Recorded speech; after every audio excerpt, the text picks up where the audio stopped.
पंजाब की सरजमीन हमेशा से मोहब्बत की लाजवाल दास्तानों के लिए मशहूर रही है और इन्हीं में से एक सबसे खूबसूरत और दर्द भरी कहानी है हीर रांझा की।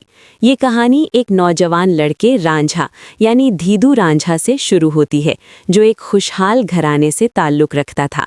वो अपने बाप का लाडला बेटा था, मगर अपने भाइयों के जुल्म और नाइंसाफ़ी से तंग आकर उसने घर छोड़ने का फ़ैसला कर लिया। रांझा का दिल साफ और रूह मोहब्बत से भरी हुई थी, इसीलिए वो दुनिया की बेरहमी से दूर कहीं सुकून तलाश करना चाहता था। कई दिनों की मुसाफत के बाद वो एक गांव पहुंचा, जहां एक हसीनो जमील लड़की हीर रहती थी। हीर अपनी खूबसूरती, जहानत और नाजो अंदाज के लिए पूरे इलाके में मशहूर थी। जब रांझा ने पहली बार हीर को देखा तो वो उसकी मोहब्बत में गिरफ्तार हो गया। हीर भी रांझा की सादगी और दिलकशी से मुतासिर हुए बगैर ना रह सकी। हीर ने रांझा को अपने मवेशी चराने का काम दे दिया ताकि वो करीब रह सके। इस बहाने दोनों की मुलाकातें बढ़ने लगीं और उनके दरमियान मोहब्बत गहरी होती चली गई।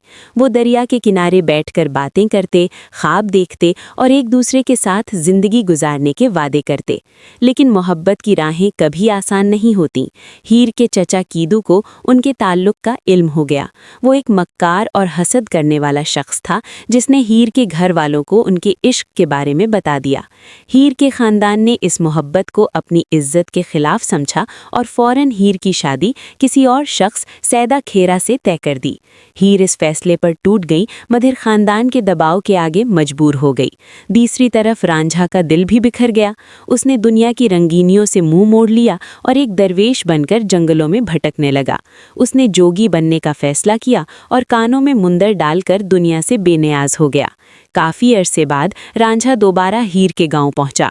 दोनों की मुलाकात हुई तो उनकी मोहब्बत एक बार फिर जाग उठी।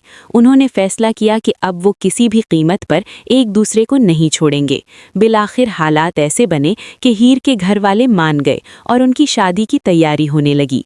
मगर किस्मत को कुछ और ही मंजूर था। हीर के चचा कीदू ने एक बार फिर साजिश की। शादी के दिन उसने हीर को जहर दे दिया। जब रांझा को इस बात का इल्म हुआ तो वो भागता हुआ हीर के पास पहुंचा, मगर बहुत देर हो चुकी थी। हीर इस दुनिया से जा चुकी थी। रांझा ने जब ये देखा तो उसने भी वही जहर पी लिया, ताकि वो अपनी महबूबा के बगैर जिंदा न रहे।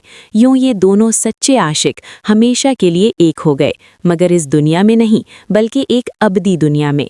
सबक: ये कहानी हमें सिखाती है कि सच्ची मोहब्बत दुनियावी रुकावटों से बालातर होती है, मगर माशरती पाबंदियां और खुद गर्जी अक्सर खूबसूरत रिश्तों को तबाह कर देती हैं।